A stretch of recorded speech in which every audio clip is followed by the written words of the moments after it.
पाहता लोचनी सुख झाले हो साजरे तो हा विठ्ठल बलवान तो हा माधव बलवान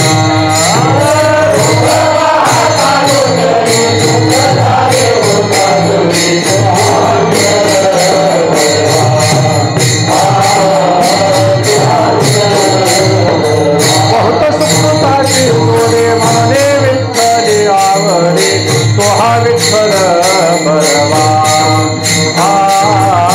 तो हा माधव बलवान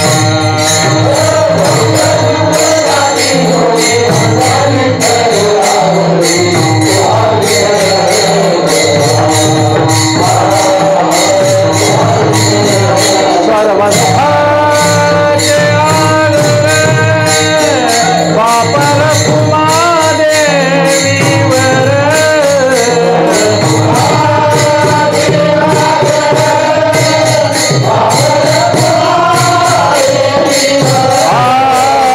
सर्व सुखाचे आगरे वापर तुमा देवीवर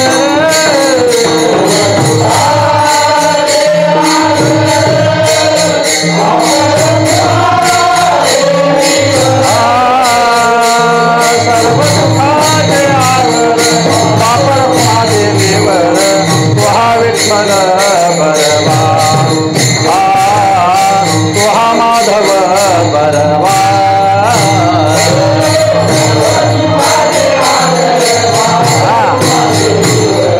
तो हा विठ्ठल बलवान तो हा माधव जय जय राम कृष्ण हरे जय जय राम कृष्ण हरे जय जय राम कृष्ण हरे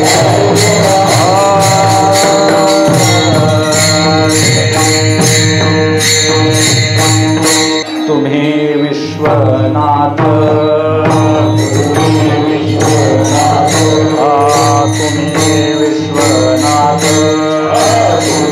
विश्वनाथ दीन रंग मी अनाथ दीन रंग मी अनाथ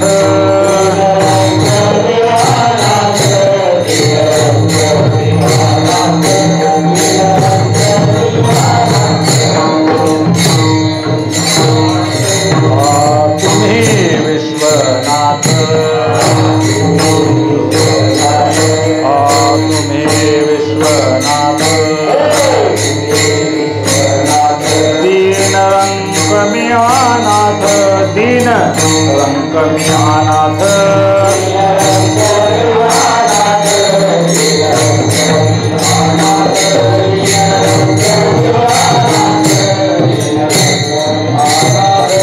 कृपा कराल ते कृपा कराल ते थोडे पाया पडिलो पराडे पाया पडिलो पराडे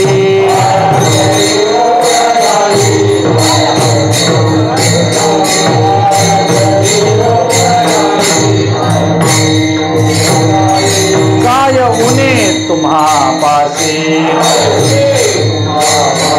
गाय उने तुम्हा पासे मी तो अल्पची संतोषी मी तो अल्पची संतोषी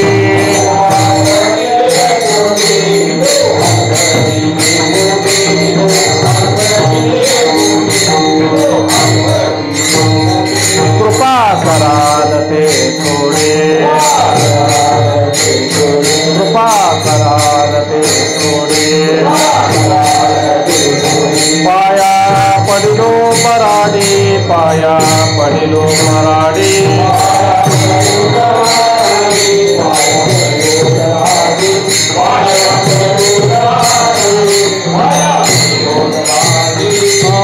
तुका म्हणे देवा तुका म्हणे देवा प्रेम भातु के पाठवा प्रेम भातु के पाठवा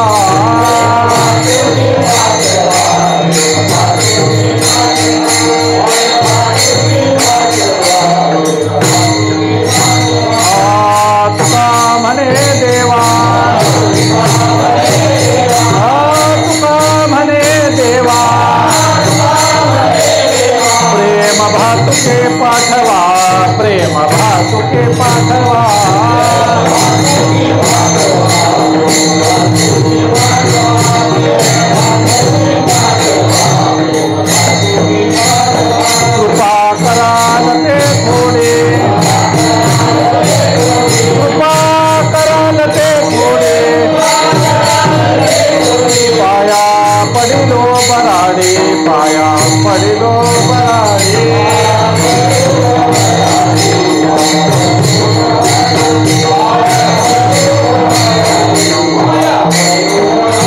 विठोबा रघुमाई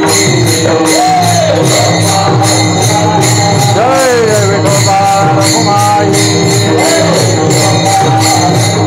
जय विठोबा रघुमाई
कृपा कराल ते थोडी पाया पडिलो बराडी काय उणे तुम्हापासी मी तो अल्पची संतोषी कृपा कराल ते थोडी पाया पडिलो बराडी तुका म्हणे देवा प्रेम भातुके पाठवा कृपा कराल ते थोडी पाया पडिलो बराडी विठ्ठल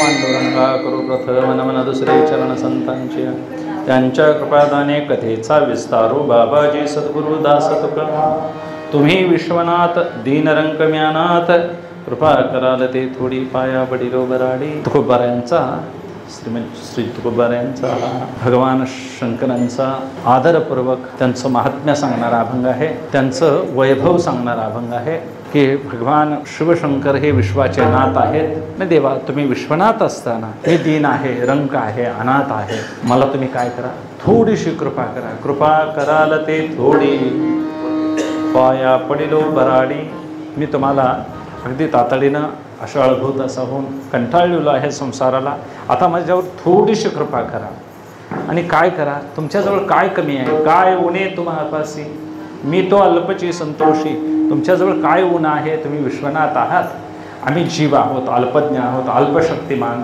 अल्पज्ञ अल्पसाक्षी असे आहोत तुम्ही सर्वज्ञ आहात सर्व शक्तिमान आहात सर्व साक्षी आहात तुम्ही माझ्यावर एवढी कृपा करा की आम्हाला काहीतरी प्रेमरूपी भातुकं पाठवा काही ठिकाणी तुका म्हणे देवा काही भातुके पाठवा असा पाठ आहे काही ठिकाणी तुका म्हणे देवा प्रेम भातुके पाठवा म्हणजे प्रेमरूपी भातुक पाठवा असं म्हणणार आहे परमार्थाच्या दृष्टीनं प्रेमाचीच गरज आहे परमार्थ हा प्रेमानंच वाढतो तुकोबाराय सांगतात की आम्हाला प्रेमरूपी भातुक पाठवावं माघ महिना आहे माघ महिन्याच्या निमित्तानं महाशिवरात्री नैमित्तिक येणारी हरिदिनी आहे याला शिवदिन म्हणतात एकादशीसारखा हा पर्व काळ आहे आजचा म्हणून आजच्या दिवशी निराहार राहावं उपोषित राहावं आणि एकादशीसारखे व्रत करावं लीलामृतामध्ये श्रीधर स्वामी या महिन्याचं वर्णन करतात तरी मासा माझी माघ मास ज्याचा व्यास महिमा वर्णी विशेष त्याही माझी कृष्ण चतुर्दशीस मुख्य शिवरात्र जाणीजे कपिला षष्ठी अर्धोदय संक्रमण महोदय गजछाया ग्रहण इतकेही पर्वकाळ ओवाळून शिवरात्रीवरून टाकावे आजच्या ह्या तिथीला कपिला षष्ठीसारखा 60 वर्षांना येणारा योग अर्धोदय महोदय गजछाया ग्रहण ही मोठी मोठी पर्वकाळ मला शिवरात्रीवरून ओवाळून टाकावी असं आजचं शिवरात्री व्रत आहे म्हणून ज्याने आज उपवास धरला असेल त्याचं काम भागलेलं आहे माणूस आणि आता कोणाला नाही घडलं असेल तर त्यानं रात्रभर नामस्मरण करायला हरकत भात खाला तरी काय हरकत नाही पण रात्रभर नामस्मरण झालं तर काम झाल्याच आहे खाण्यापिण्यापेक्षा नामस्मरणामध्ये देवाचं मुखात नाव यावं ही देवाची कृपा आहे भाव एकादशीसारखं हे व्रत आहे महाराज पवित्र आहे आपल्या वारकरी संप्रदायामध्ये पर्व विशेष भागवत धर्मी नरसिंह जयंती वामन नरसिंह जयंती श्रीरामनवमी वामन जयंती कृष्णाष्टमी उत्तमोत्तमी शिवरात्र ही उत्तमात उत्तम म्हणून सांगितलेली आहे 24 एकादशा 4 आमचे देवाचे जन्मकाळ कोण कृष्ण अष्टमी वामन जयंती नरसिंह जयंती आणि रामनवमीचा एक पर्व काळ, वामन जयंती, नरसिंह जयंती आणि 5वा पर्व काळ शिवरात्र. अशा 24 एकादशीने हे 5 उपवास असे मिळून 29 उपवास. 20 आणि 9 मिळून 29 याला वैष्णव असं म्हणतात. असं काही डोंगरे महाराज म्हणा, अनेक लोकांनी आम्हाला त्याचं एक 20 आणि 9 म्हणून 29 म्हणून वैष्णव असं म्हणतात. ते हे 29 उपवास जे धरतात ते वैष्णव. मग 15-15 दिवसानं येतं आहे महाराज, हे काय अवघड आहे. एकदम 29 दिवस धरायचे नाही, नाहीतर मग फोटो लावायची वेळ येईल, महिनाच होणार. मग 15-15 दिवसाच्या आडानं महाराज एक उपवास राहावं, शरीरही चांगलं राहील, पुण्यही आपल्याकडून होईल, आपल्याकडून साधना होईल. म्हणून आजचा दिवस पर्व काळ आहे. माघ महिना हा महाशिवरात्रीचा पर्व काळ आहे. म्हणून माघ महिना आमच्याकडे शिवरात्रीवर लक्षात ठेवत नाहीत, माहीचा महिना म्हणते. माया करायसाठी हा महिना दिलेला नाही, हा माघवारीचा महिना आहे. माघवारीमध्ये तुकोबारायांना महाराज उपदेश मिळाला गुरूंचा, माघ शुद्ध दशमी, माघ वद्य चतुर्दशी म्हणजे शिवरात्र.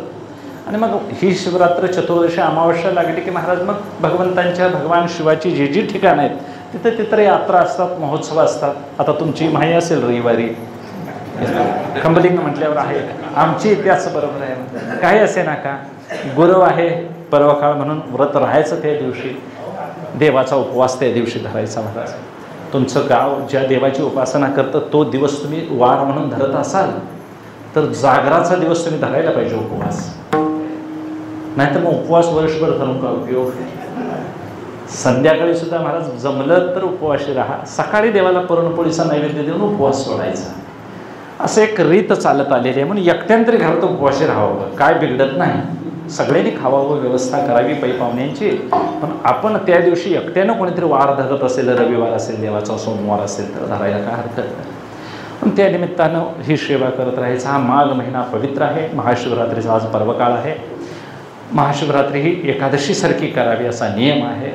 म्हणून महाशिवरात्रीची मूळ देवता भगवान शंकर आहे, कारण मुळातही शिवरात्र आहे.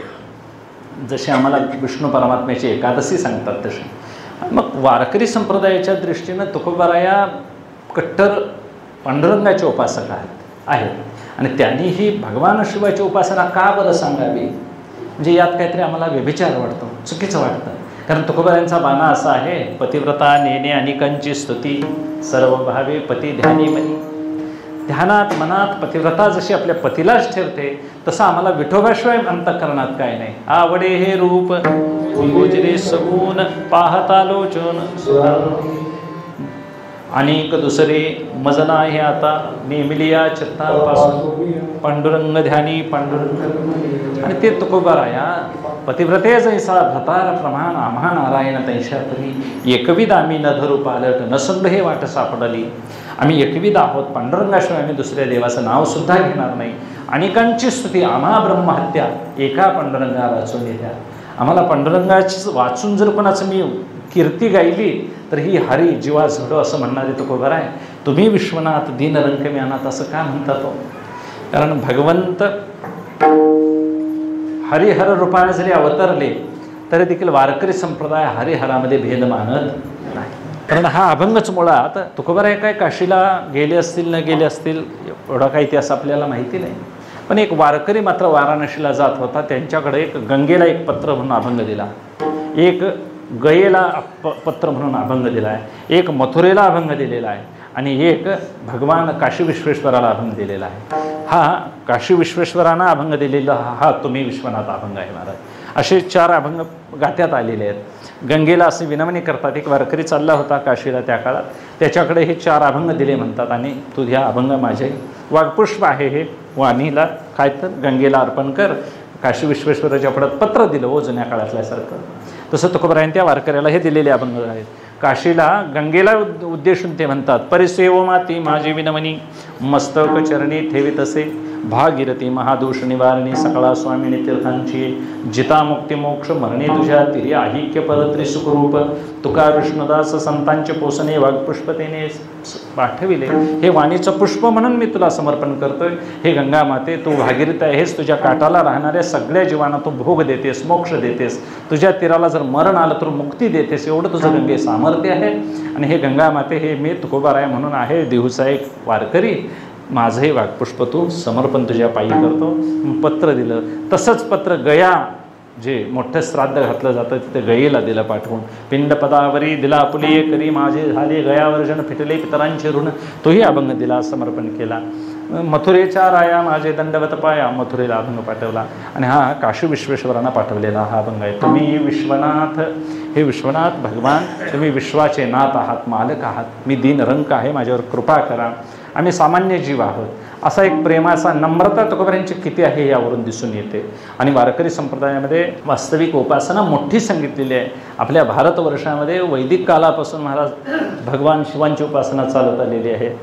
4 धाम, सप्तपुऱ्या, 7 पुऱ्या म्हणजे काशी, अयोध्या, अवंती, मधुपुरी, माया, अयोध्या बरी, म्हणजे जवळजवळ 7 पुऱ्या ज्या बघितल्यानंतर मोक्ष मिळतो असं सांगतात धर्मशास्त्र.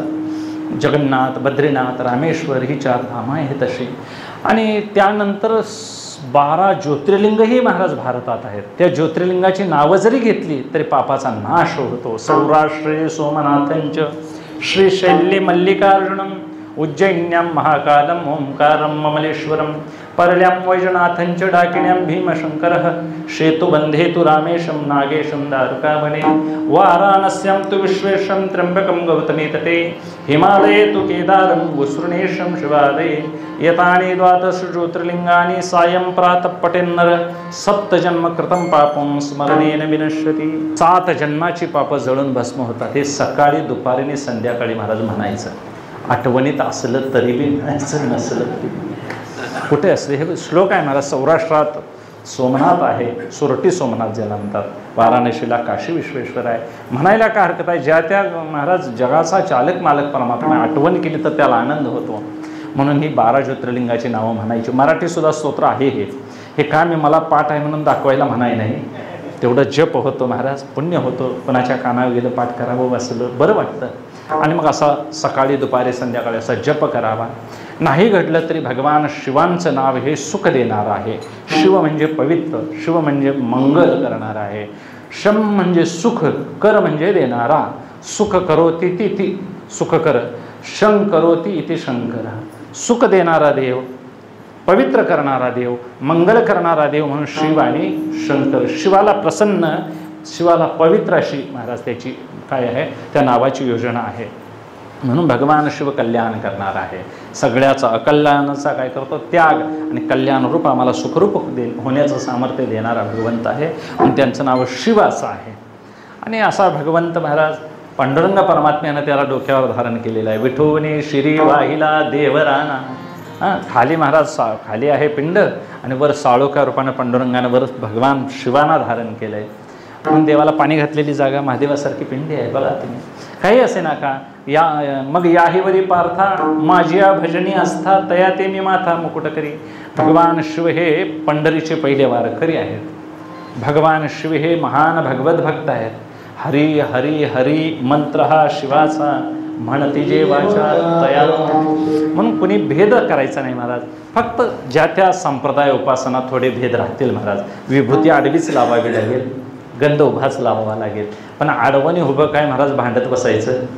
हे आडवं उभं करीत बसल्यांचं काय सरळ लागणं शक्य काही असे ना. आम्हाला उपासना करायची आणि यातून मुक्त व्हायचं आहे. काही असे ना, कुणीकडून महाराज एकदा रान तयार झालं की पेरून मोकळं व्हायचं.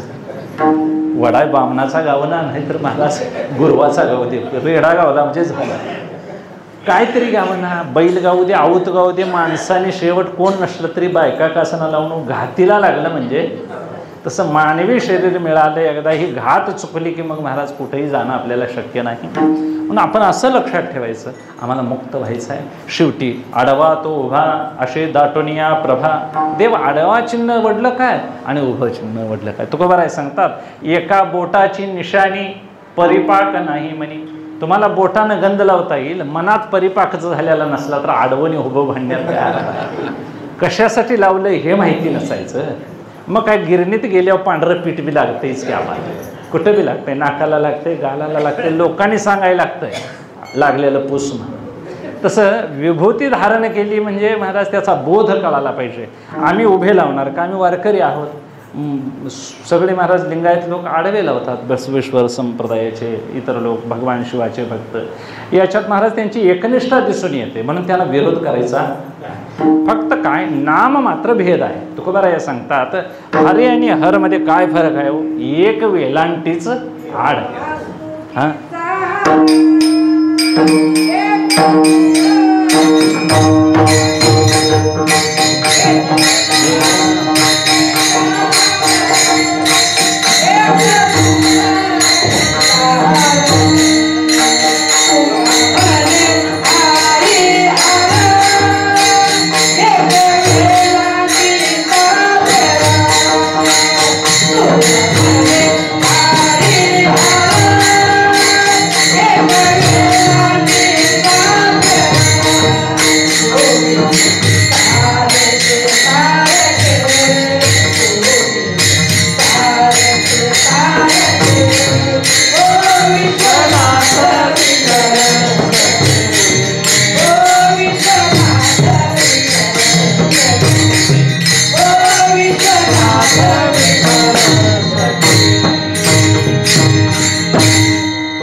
उजवे वाम भाग.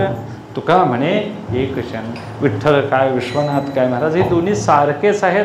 हे सारखे म्हणणं तोंडानं म्हणता येईल, पण महाराज कळवून घ्यायला फार अवघड आहे. आम्ही नरहरी सोनारांचं आख्यान माहिती आहे तुम्हाला महाराज. करदोऱ्याचं माप घ्यायला तो डोळं बांधून गेले. एवढा मोठा महान भगवत भक्त. पांडुरंगाच्या कमरेला महाराज एक सावकार करदोरा करतो म्हणाला. तो होता शिवभक्त आणि पांडुरंगाला मग मी एकनिष्ठ आहे, डोळ्यानं बघणार देखील नाही. आणि मग डोळे बांधून जायची वेळ आली. मग एवढा मोठा भगवत भक्त असून देखील महाराज त्यांना मग गर्वहरण करायची वेळ आली देवाला. कथा तुम्हाला माहिती आहे. हेतू इतकाच मला सांगायचं आहे की भेदकासी नाड एक वेलांटीच नाड. भेद करणाऱ्यांना काय अडचण आहे, फक्त हरेने हर एक वेलांटी फरक आहे. नाही तर दोघेही ऐश्वर्यानं सारखेच आहेत महाराज. धर्म अर्थ काम मोक्ष शिवादे कथा प्रत्यक्ष. काय भगवान शिवांचं नाव घेतल्यानंतर काय होणार नाही सांगा बरं. तो देव आहे, तो का सामान्य जीव आहे तो. कैलासीचा देव भोळा चक्रवर्ती, पार्वतीचा पती योगीराज, तयाची पाया माझे दंडवत घडो आणि प्रीत जडो नामी. जटाजूट गंगा अर्धचंद्र भाळी तिजा नेत्र जाळी जा. ज्यांच्या जटेमध्ये गंगा सामावली गेली महाराज. गंगा सामावणे सोपी गोष्ट नाही. दिलीप राजा, अंशुमान, भगीरथ राजा, सगराने कितीतरी हजारो वर्ष तपश्चर्या करून गंगेला पृथ्वी तोलावर आणली मृत्यू लोकांमध्ये. अंताना तिचा तो प्रवाह कुणी धारण करायचा, त्याच्यासाठी कोण भेटला नाही म्हणून भगवंताच्या जटेमध्ये ती उतरली महाराज. केवढा मोठा कडा तोडणारं पाणी ते कसं देवानं धारण केलं असेल.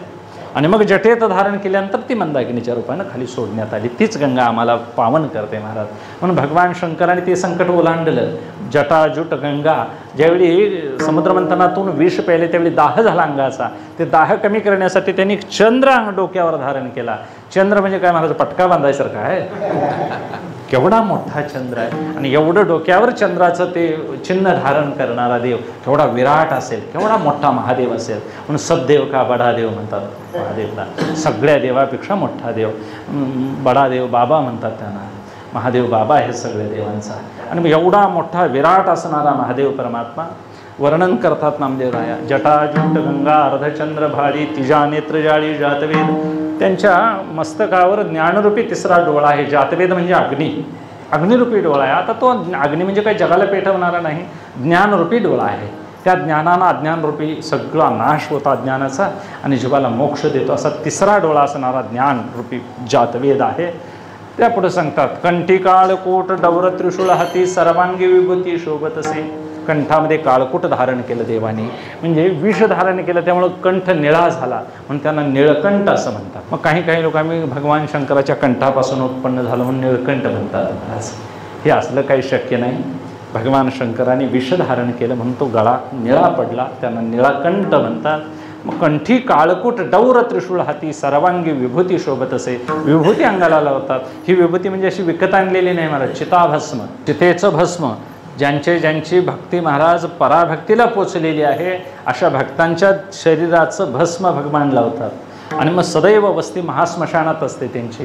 म्हणून चिताभस्म सदैव लावणारे सर्वांगी विभूती शोभतसे. त्याच्या पुढे सांगतात गळा रुंडमाळा खापर हस्तकी. गळ्यामध्ये मनुष्याच्या मुंडमाळा आहेत. मनुष्याची मुंडकी ती बांधती का तुमच्या आमच्यासारख्यांची मुंडकी नव्हे. ज्यांनी अतीव प्रेमानं भक्ती केलेली आहे अशा भक्तांचीच मस्तक तो धारण करतो. तुमच्या आमच्याला कवा गावला तर आम्हाला नंबर भाग्य लागेल आमचं महाराज. गळा रुंड माळा खापर हस्तकी. आणि असली माळ जर बुवाला घातली तर कीर्तनात थांबल काय. मंडक्याची माळ हाराची घालतात तर कापडं राड होत्यात म्हणून काढून ठेवतात महाराज. मला म्हणायचं काय की ते धारण करणं किती अवघड आहे आणि एवढं असूनही भगवंत किती प्रेमळ आहे तो. तुकोबराय नामदेवराय वर्णन करतात राम नाम मुखी सर्व काळ. राम नाम मुखी सर्व काळ.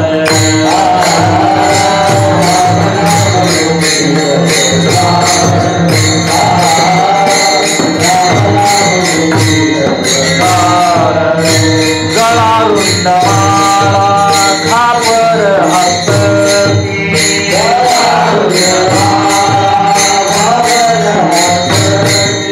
गळा रुंड माळा खापर हस्तकी.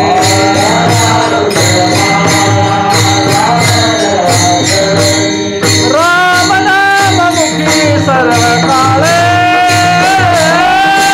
राम नाम मुखी सर्व काळे.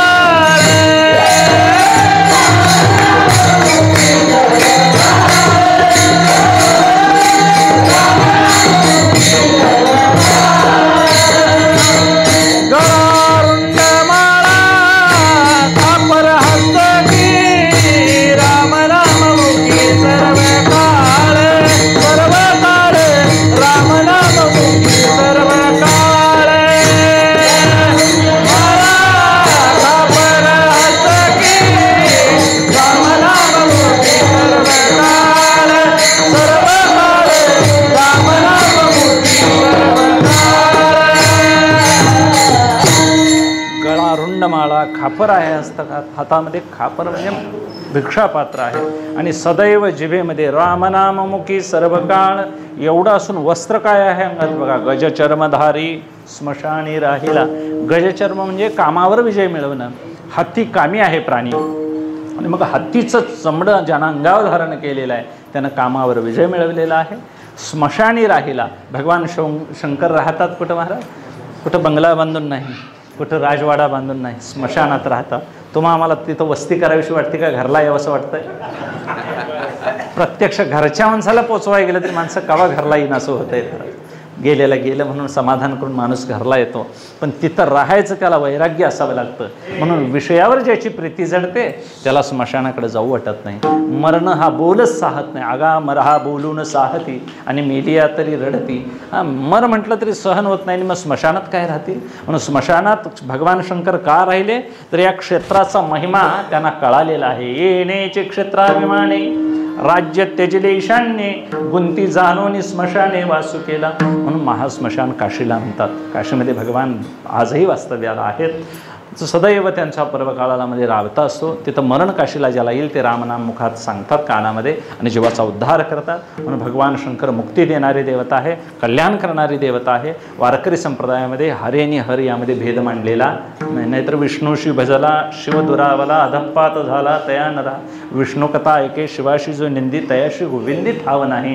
नामा म्हणे शिव विष्णू एक रूप ताराया अमुप अवतरला. शिव आणि विष्णू एकच आहेत मला. बर त्यांच्या नावानं काळ पळून जातो महाराज. एका जनार्दनी शिव निवारी कलिकाळाचा हे आमचे माऊली तर सांगतात. शिवनाम शीतळमुखी सेविपाका पडिया रे. शिवनाम शीतळमुखी सेविपाका पडिया रे. शिवनाम शीतळमुखी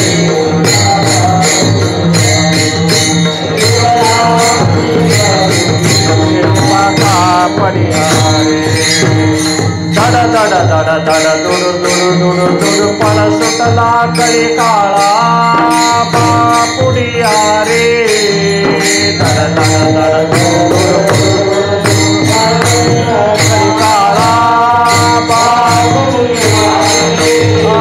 दड दड दड दड दुड दुड दुड दुड पड सुटला कळी काळा बापुडिया रे पड सुटला कळी काळा बापुडिया रे शिवनाम शीतल मुखी विपाका पडिया रे शिवनाम शीतल मुखी विपाका पडिया रे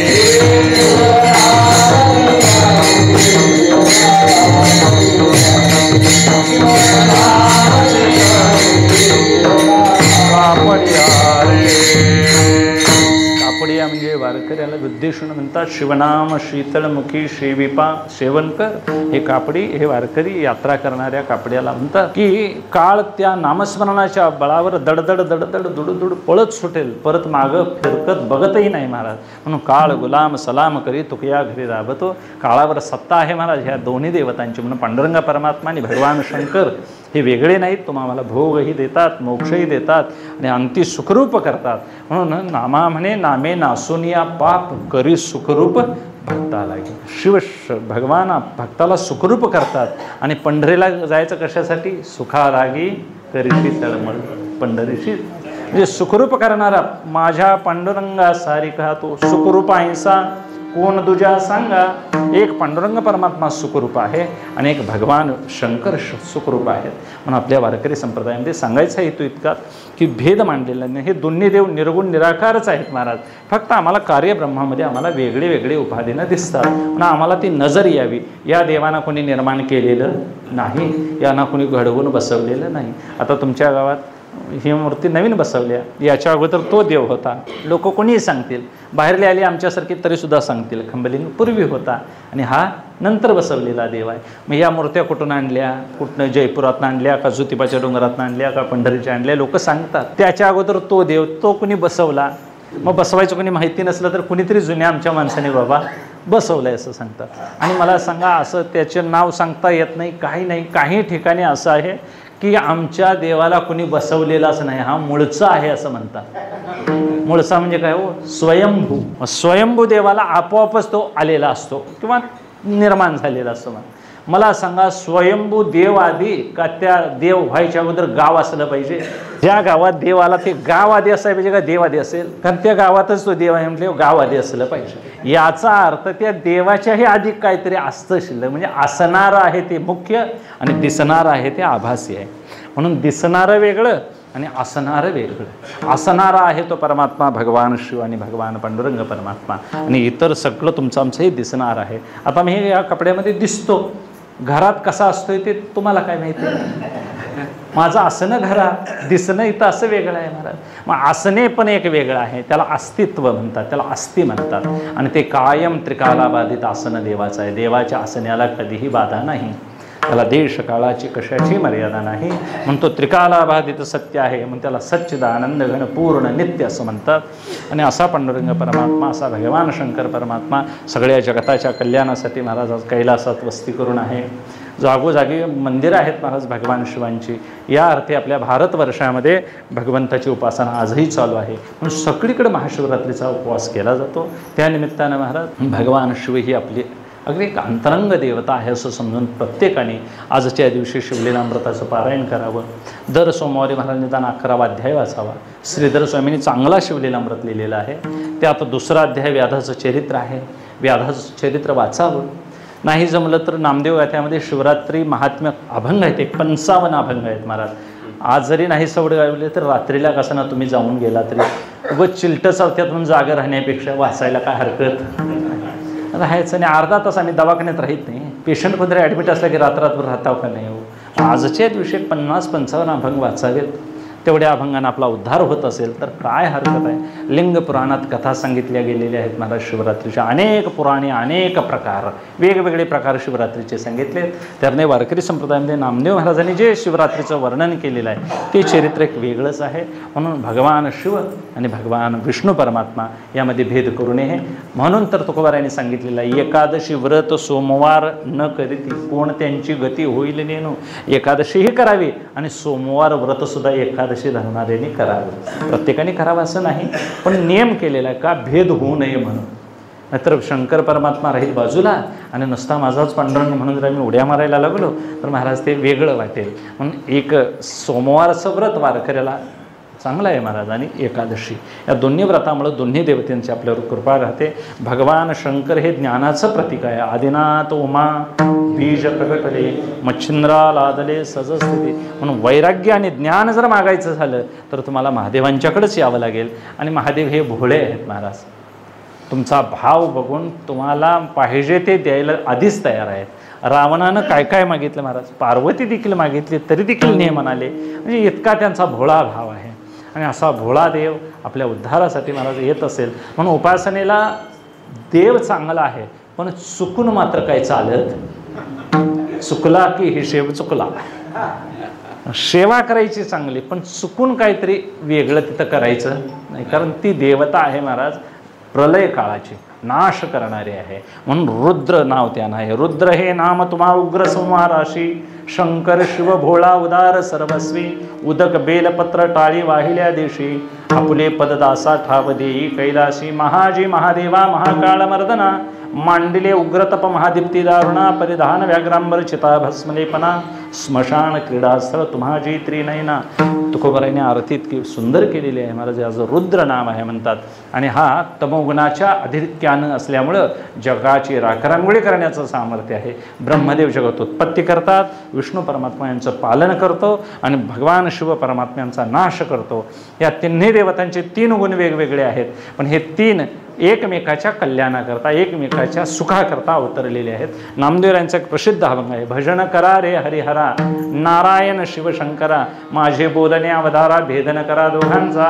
तुम्हा सांगेन सत्य वृत्तांत पाहेपात इतीचा दृष्टांत. नारायणे शिविले अमृत झाला श्वेत महादेव. नारायण परमात्म्याने अमृत म्हणताना निघाल्यानंतर अमृत प्यायले. नारायण परमात्मा अमृत प्यायल्यानंतर कुणाचा देह गोरा व्हायला पाहिजे होता? पिणाऱ्याचा काय दुसऱ्याचा? नारायण परमात्मा गोरे झाले, भगवान विष्णू गोरा झाला महाराज. आणि नाही, भगवान विष्णू निळे झाले आणि भगवान शंकर कोण झाले? पांढरे झाले. कर्पूर गौर म्हणतात, कापरासारखा गोरा झाला. आणि त्यानं अमृत मंथनात विष प्याला म्हणून तो निळा पडायचा, तो ह्यो निळा पडला. कोण? विष्णू परमात्मा. म्हणून कृष्ण परमात्मा निळा आहे, विष्णू निळा आहे, नारायण परमात्मा निळा आहे. भगवान शंकर मात्र कर्पूर गौरम करुणावतारम. वर्णन आहे त्यांचं, कापराच्या वर्णाचा गोरा आहे तो. हे कशामुळे झालं तर एकमेकाचं ध्यान करतात आणि ध्यानानं अशी त्यांची गती झालेली आहे की ज्याचं ज्यात ध्यान करतात त्याचे गुण उतरतात महाराज. म्हणून भगवान शिव त्याचं ध्यान करतो आणि हा विष्णू परमात्मा शिवाचं ध्यान करतात. म्हणून दोघे वेगळे नाहीत महाराज. एकमेकाचं भक्तिसुख घेण्यासाठी यांनी अवतार नुसती लीला केलेली आहे. म्हणून हरी हरी हरी मंत्र हा शिवाचा. शिव परमात्मा हरी हरी म्हणतोय आणि हरी परमात्मा महाराज कृष्ण अवतारात रुक्मिणी मातेला सुंदर मुलगा व्हावा म्हणून कृष्ण परमात्मा तपश्चर्येला कैलासाला गेले. भगवान शंकर म्हणतात तुझं ध्यान करून सगळं जग काय झालंय, तुला देव मानतोय, तू वेडा आहेस काय, माझं ध्यान करायला नाही. म्हणाले मला तुझ्यासारखा ताकदवान मुलगा व्हावा. आता मी तुझं ध्यान करतोय म्हणाले, तू कशाला माझं ध्यान करतो? एकमेकाच्या ध्यानाकरता महाराज हे आवडीनं एकत्र आलेले आहेत. म्हणून त्याच्या पुढलं वर्णन करतात नामदेवराया. शंभुने गिळिले हळाहळा म्हणून विष्णू झाला निळा. देखत देखत आंधळा झनी होशी गभारा. शक्तिरूपे शारंग पाणी नारायण झाला भवानी. गरुड रूपे शारंगधर नंदी होनी. षण्मुखासनी बैसला लक्ष्मी रूपे आपण हरू. देवे वरिला शारंग धरू. गरुड रूपे महेश्वरू वहन झाला विष्णूचे. जी पार्वती माता आहे ती शंकरांची पत्नी बनली. ती पार्वती दुसरी तिसरी कोण नसून भगवान विष्णूच आहे महाराज. विष्णू परमात्म्यानं स्त्रीचं रूप धारण केलं आणि पार्वतीच्या रूपानं भगवान शंकरांचं संग सुख भोगलं. लक्ष्मी माता दुसरी तिसरी कोण नसून भगवान शंकरच आहे. तो लक्ष्मीच्या रूपात अवतरला आणि एकमेकाबरोबर महाराज लग्नाचा सोहळा करून घेतला. जो नंदिकेश्वर आहे भगवान नंदी शिवांचं वाहन, तर धर्माचा अवतार आहे महाराज.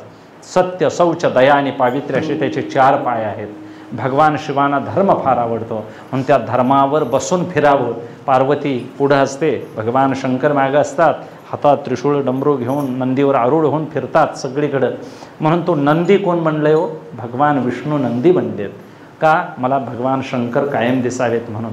म्हणून महादेवाच्या लिंगापुढं सदैव नंदी भगवंत बसलेले आहेत महाराज. म्हणून नंदीच्या आणि मधल्या पिंडीच्या मधून कुणी इकडं तिकडं जाऊ नये. नंदीनं असं आम्हाला काय मागितलेलं आहे? वर मागितलेलं आहे, देवा तुझ्या दर्शनाला जो मला आडवा येईल त्याला तू काय करायचं ते ठरव. म्हणून आपण त्याच्यात लडबड करू. बायका महाराज पोरं बसवतात नंदीवर. अजून आमच्या देवळात आता काय कुठं जातील देव जाणे. मुलांचं कौतुक आहे, देवाचं कौतुक नाही आहे ना महाराज. तुकोबारायांनी सांगावं ते अभंग तर सांगण्याच्या मापात नाहीत म्हणून सांगत नाही. म्हणजे इतके संसारात आसक्त लोक आहेत महाराज. आपल्या नातवाचं कौतुक करतील पण कशा बसलाय हे कळत नाही महाराज त्या बायकांना. हा देव आहे, देवासारखा देव महाराजांनी आपली पोरं त्यावर बसवावीत का? ते काय रिडकू घरातलं घोर नव्हे नंदिकेश्वर. ही भावनाच अशी आहे महाराज. आहा आहा रे भाई, गंगा नव्हे जोळ, वृक्ष नव्हे वड पिंपळ, तुळशी रुद्राक्ष नव्हे माळ, श्रेष्ठ तनु देवाची या. समुद्र नदी नव्हे पैगा, पाषाण म्हणू नये लिंगा, संत नव्हती जगा मानसा त्यासारखे. समुद्राला नदी म्हणता, ह्या तुळशी माळेला माळ म्हणायची. हे श्रेष्ठ तनु आहेत देवाच्या. तुळशीची माळ ही भगवान विष्णू आहे आणि रुद्राक्ष हे भगवान शंकर आहेत. ते काय तर म्हणून जर महाराज नुसतं आम्ही तुडवायला लागलो वाईट आहे महाराज. म्हणून नको ते नको ते. काठी म्हणू नये बेतू, अन्न म्हणू नये सातू, राम राम हे मातू नाही म्हणू हे शब्द. चंद्र सूर्य नव्हती तारांगणे, मेरूत नव्हे पर्वता समान, शेष वासुकी सर्प नव्हे जाण विखाराच्या सारखे. शेष आणि वासुकी काय सापटुळ्या फिरणारे? हे दत्तुंडे फिरत्यात, कुठे गावत्यात, किडकी येरोळ असलं शेष आणि वासुकी. महाराज शेष अनंत भगवान केवढा मोठा नाग आहे, वासुकी भगवान केवढा मोठा आहे. त्याला साप म्हणून चालेल का? साधा साप आला तर आम्हाला महाराज कीर्तनात कोण थांबायची नाही तिथं. वासुकी आल्यावर कशाला थांबतात? वासाला जगायची नाही असं आपण समजावं. शेष आणि वासुकी महाराज भगवंताचे अवतार आहेत. म्हणून कोणीही रणछोड नव्हे मूर्ती, गाव नव्हे द्वारावती. त्यापुढं वर्णन पुष्कळ केलेलं आहे. वेताच्या काठीला काठी म्हणायचं नाही महाराज. वेतात एवढं सामर्थ्य आहे, वेताच्या काठीनं भूतबाधा पळून जाते. मग त्या लाकडात एवढा गुण आहे आणि आमच्यात का गुण यायचा सांग. म्हणून त्या विशेष किंमत आहे हो. विशेष जिथं किंमत आहे त्याला किंमत असते. म्हणून तुम्ही आम्ही समाजात मानवी नरदेहाला आलो पण आम्हाला किंमत काय येत नाही हो? आम्ही त्या योग्यतेनं अजून राहिलेलो नाही. बघा इथं एखादा गायक आला तर गायकाला किंमत देत नाहीत लोक. एखादा इंजिनियर आला पगार त्याला मोठा आहे. एखादा प्रधानमंत्री आला त्याला घर राहायला वेगळं आहे, त्याला रक्षण करायला लोक. ही किंमत कशामुळे वाढली? त्या कलेमुळे वाढली. मग माणसाच्या ह्या बंगल्याला सुद्धा किंमत वाढ आहे का नाही? ज्याला काहीच येत नाही त्याला ऊस तोडाय घाली होत्या, जाऊ ॲडव्हान्स काढून घाली होते. हे आपल्या भागात काही जाणार नाही, सोडा बुडवून जातील. खरं तिकडली माणसं का घाली त्या? ती त्या बुद्धीचीच नाहीत म्हटल्यावर त्यांच्यावर पैसे काढताना घाली त्या तिकडे. का? कौशल्यच अंगात नसल्यामुळे किंमत कमी. ज्याला जेवण करायचं नाही त्याला ताटं घासायला लावणारच की. जेवण करायला बसली होती. आचार्य कुठं ताटं घासतोय? नाही घासणार. घासत असेल तर आचार्य नव्ह. मग ते हेतू काय सांगायचा? आपण नरदेहाची किंमत सुद्धा आम्हीच वाढवायची असे असते. म्हणून ह्या अशा गोष्टी तुकोबाराय सांगतात. कृष्ण परमात्मा 16,108 राजस्त्रियांचा भोग भोगतो म्हणून तो भोगी आहे का? तुकोबाराय सांगतात कृष्ण नव्हे भोगी, कृष्ण नव्हे भोगी,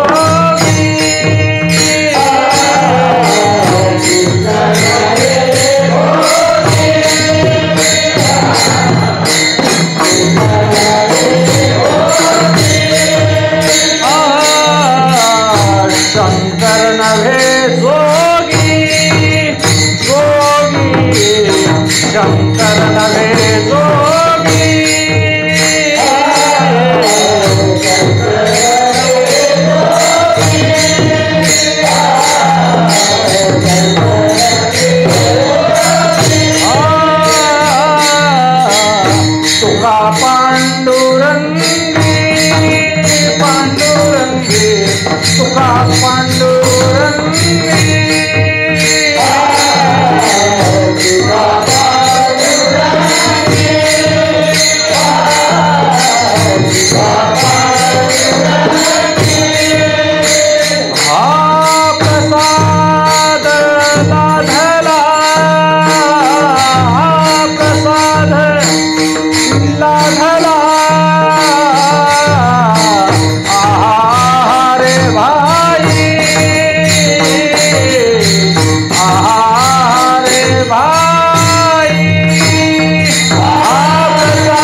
कृष्णाला भोगी म्हणू नका.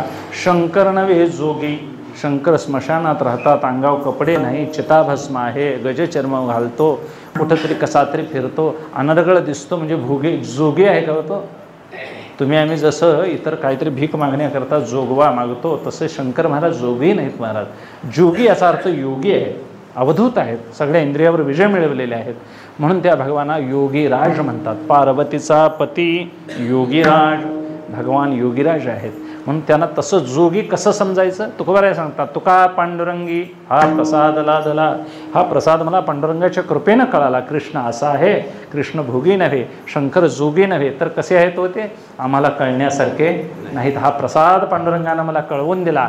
का तर सोन्याला धातू म्हणू नये, मिठाला ऋतू म्हणू नये, राम नाम हे शब्द सामान्य नाहीत, असं काही कळवून घ्यावं. विशेष रूपानं देव या जगामध्ये आहे, आणि त्या विशेष रूपाचं महाराज मूळ कारण काय असेल, अधिष्ठान, तर भगवान शिव आहेत, भगवान पांडुरंग परमात्मा आहे. आणि यांच्यात अजिबात भेद मानायचा नाही. एक तो एका वेगळा नाही, दृष्टांत तो आगमी पाही, नामा म्हणे एक केशव ध्यायी हरिहर पाही ज्याच्या अवतार.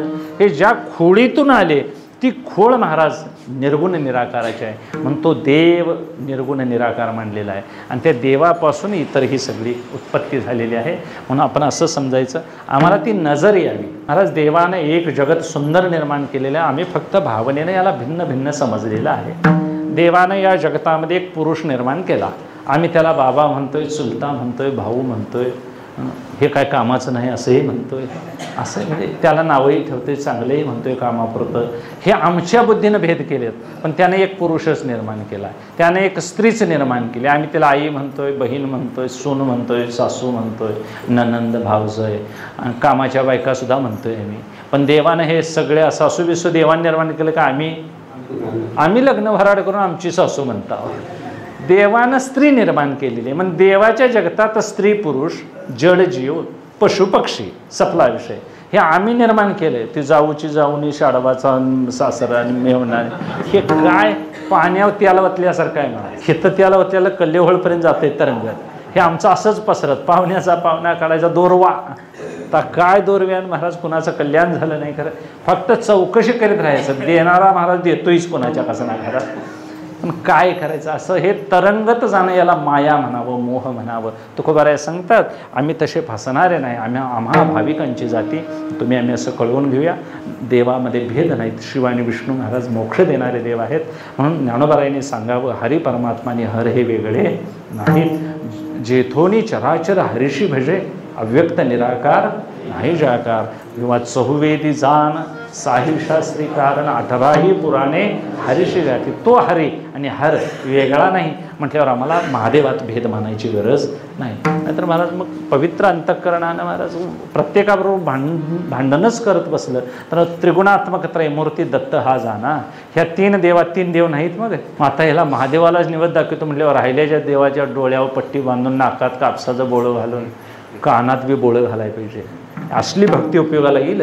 माझा महादेव तेवढा धरतो, माझा विष्णू तेवढा धरतो, नाही चालणार. मला एकविध भक्ती असावी, याचा अर्थ भेद नसावा. सगळीकडे तो परमात्मा भरून उरलेला आहे असं कळवून घ्यावं. म्हणून मूळचा देव आहे आहे आहे असा सच्चिदानंद घन पंढरीय परिपूर्ण कर ठेवून जगन वाट पाहे भक्तांची. तो आनंदकंद आहे, मुक्तिदाता आहे. म्हणून तुकोबाराय सांगतात, हे देवा तुम्ही विश्वाचे नाथ आहात, तुम्ही विश्व प्रसवलेले आहात, तुम्हाला आमची दीनदशा का बरं कळत नसेल. दीन रंग कमी अनाथ, याच्याकरता काय करा, आमच्यावर कृपा आहे पांडुरंगाची नाहीच नाही, पण थोडीशी कृपा तुम्ही देखील करा. कृपा कराल ते थोडी, पाया पडिलो बराडी मी आशाळभूत आहे, मी तुम्हाला शरण आलेलो आहो. का तर तुमच्याकडे काय कमी आहे, आम्ही पामर आहोत, मज पामर आहे काय, तुम्ही सर्वज्ञ आहात, मी ऊन नाही तुमच्याकडं, म्हणून मागतोय. काय उणे तुम्हापासी, मी तो अल्पची संतोषी, मी थोड्यावर संतोष पावणार आहे. म्हणून हे देवा मला काहीतरी खाऊ पाठवा, भातुके, प्रेम भातुके पाठवा, काही भातुके पाठवा. तुका म्हणे देवा प्रेम भातुके पाठवा, कृपा कराल ते थोडी, पाया पडिलो वराडी.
थोडी कृपा करा, कारण मी कृपेचे सागर आहात, कृपा सिंधू आहात, धन्य तुझं कृपा सिंधू म्हणतीला पुला तू बोलसा चक्री.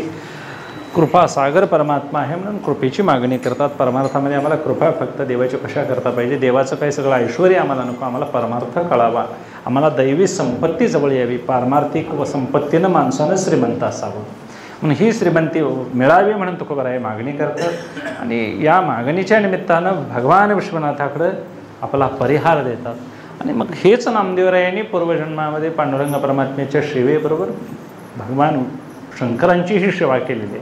आणि त्या सेवेचा परिहार देताना त्या काळात मी हजर होतो, ती कथा स्वतः नामदेवराय आम्हाला चरित्राच्या रूपाने सांगतात. म्हणून शिवरात्रीचं आख्यान नामदेवरायांनी एक वर्णन केलेलं आहे. दुसरं आख्यान शिवरात्रीचं भगवान आपले नाझरेकर स्वामी श्रीधर स्वामींनी वर्णन केलेलं आहे. ते शिवलीलामृतात वर्णन आहे, तेही तुम्ही वाचायला पाहिजे. श्रावण महिन्यात पारायण व्हायला पाहिजे शिवलीलामृताची. आणि मग त्यानिमित्तानं शिवरात्रीचं महात्म्य वर्णन करताना नामदेवराया वर्णन करतात की एके दिवशी कैलासामध्ये पार्वती माता भगवान शंकरांच्याजवळ बसलेली असताना समोर गणपती आहेत, भगवान षडानन आहेत, सौर्या ढाळत आहेत देवावर. तिथं समोर नारद तुंबर गायन करत आहेत. तिथं वेगवेगळे ऋषीमुनी गणगंधर्व महाराज वेगवेगळ्या रूपात गीत गायन करत आहेत. कैलासामध्ये सगळी मंडळी महाराज देवाच्या समोर उभयता बसलेली आहे. आणि मग अशा रत्नजडित सिंहासनावर भगवान बसलेले असताना पार्वतीला आनंद होतो. ती वर्णन नामदेवराय त्या काळी असं सांगतात. एके दिनी रत्नसिंहासनावरी कैसा त्रिपुरारी शोभतसे, सांगू जाताचारी वाचा विसावती, ते माझी मती काय सांगू. गंधर्वाची गाणी, आपले गणपती षडानन यांचं तिथं गायन आहे सुरू. नारद तुंबर तिथं गीत गायन करत आहेत. असा वेगवेगळा स्वरूपाचा तिथं काय आल्हाद चाललेला आहे. तिथं नामदेवराय म्हणतात मीही हजर होतो. आता ते ठिकाण कोणतं आहे हो? कैलास. नामा म्हणे करे देतसे विडिया, लागून या पाया वारंवार. भगवंताच्या पायाला हात लावून विनवणी करतोय, विडा द्यायला नामदेवराय पुढं चालले. आणि भगवान शंकरांच्या जवळ बसून हे त्यांनी बघितलेलं आहे. आणि मग आम्हाला लिहून सांगितलं. हे कुठं लिहून असं छापून आलेले ते सांगतात असं नाही, हे आम्ही कुठलं तरी वाचून सांगतोय. पण नामदेवराय महाराज कैलासात प्रत्यक्ष हजर होते, लाईव्ह प्रक्षेपण म्हणावं. आणि ते नामदेवराय आम्हाला ही शिवरात्री महात्म्य आख्यान सांगतात. आणि तिथं पार्वतीला असा आनंद होतो की पार्वती माता विचारते, तुमच्या नावानं जगाचं कल्याण होतं, तुम्हाला आवडणारं एखादं व्रत, तुमचं व्रत सांगा की जे केल्यानं तुम्ही आम्हाला लवकर प्राप्त व्हाल. तेव्हा प्रश्न करी पार्वती आदरे, शिवा प्रतिकर जोडोनिया, सांगावाजी स्वामी ऐसा इतिहास, गाता जोडे वास तुझे पायी, जाळोनिया पापी सुखाची उन्नती, विश्वसुखी होती जेणे योगे, नामा म्हणे सुटे काळासी दरारा, विश्वासिया नरामुक्ती जोडे. हे विचारल्यानंतर तुमचं एखादं व्रत सांगा असं म्हटल्यानंतर भगवंतांना इतका आनंद झाला. भगवान म्हणतात, मला आतापर्यंत दुसऱ्यांचं सगळं सांगायला भेटलं, पण माझं काय सांगावं असं कोणी विचारलं. आणि मग मोठ्या माणसांची महाराज एखादी मुलाखत घ्यावी, तसं पार्वती मातेला आनंद झाला. आपल्या नवऱ्याला विचारावं काय आवडतंय तुम्हाला.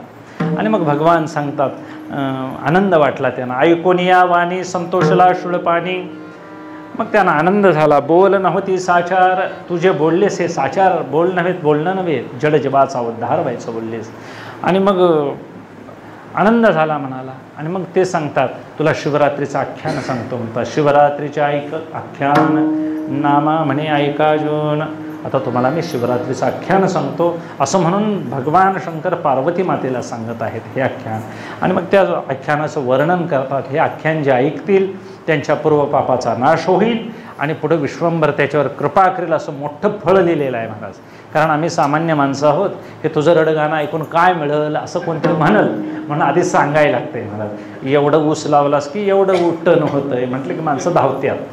कारण लहान मुलंसुद्धा खायला दिल्याशिवाय काय काम करीत नाही, तसा आम्हाला स्वभाव आहे. तर हे कथा जी ऐकायची आहे ती कशासाठी, हे ऐकल्यानंतर पापसंहार होत जाईल म्हणून ऐका सावधान कथा शिवरात्री, पावन पवित्र तिही लोकी, भाव धरून आचरती जरी वास शिवपुरी घडे तया.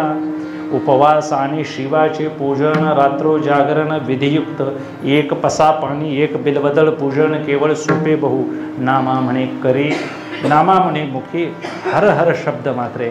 नामा म्हणे करा नामाचा गजर, मुखी हर हर शब्द मात्रे. नामदेवराय सांगतात, ही कथा सावधान होऊन ऐका. जवळ कोण झोपलं असेल तर त्याला जाग करा पहिल्यांदा, आणि सावध होऊन काय करा, ऐका.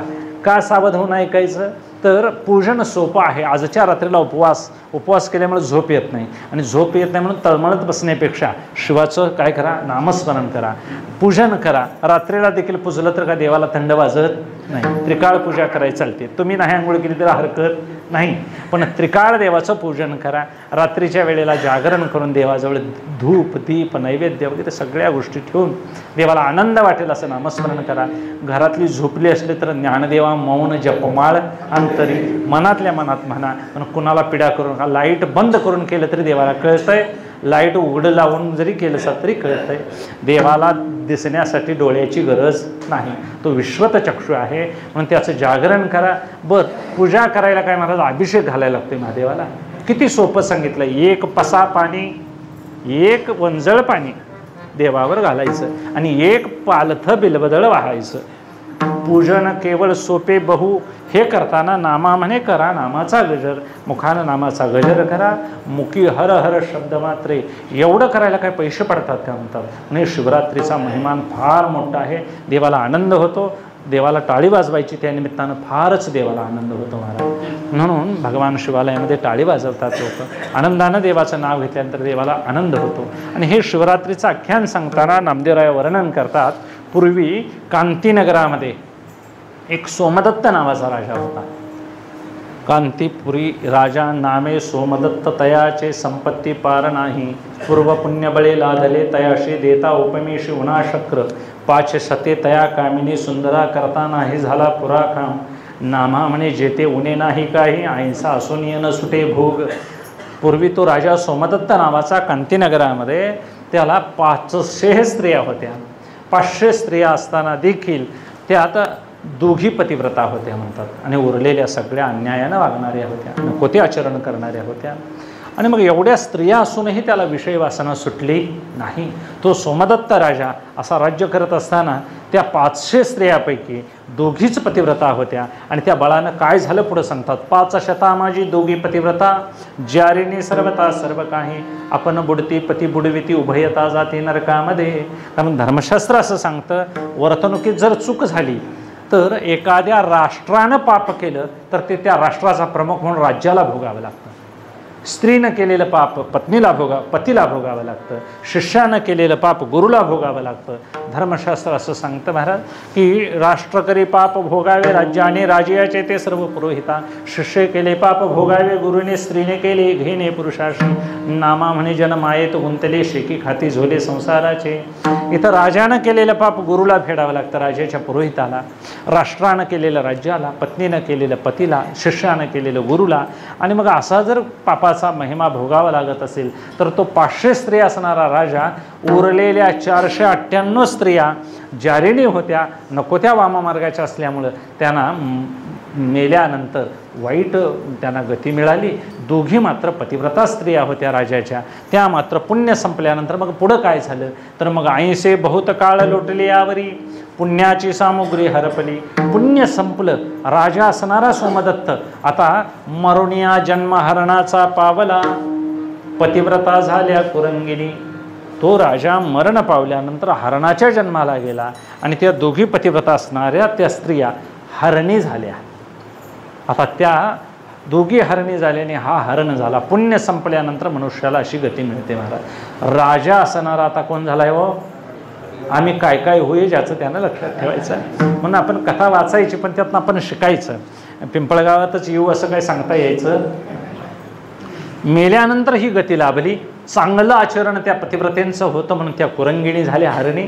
त्यातली 10 कोटीला दोन्ही पाडसे गुजिरी, दुजी गरोदरी पूर्णमास. एक धाकटी होती पहिल्या म्हणजे ज्यावेळी त्या पतिव्रता होत्या त्यावेळी धाकटी असणारी तीच धाकटी हरणी झाली.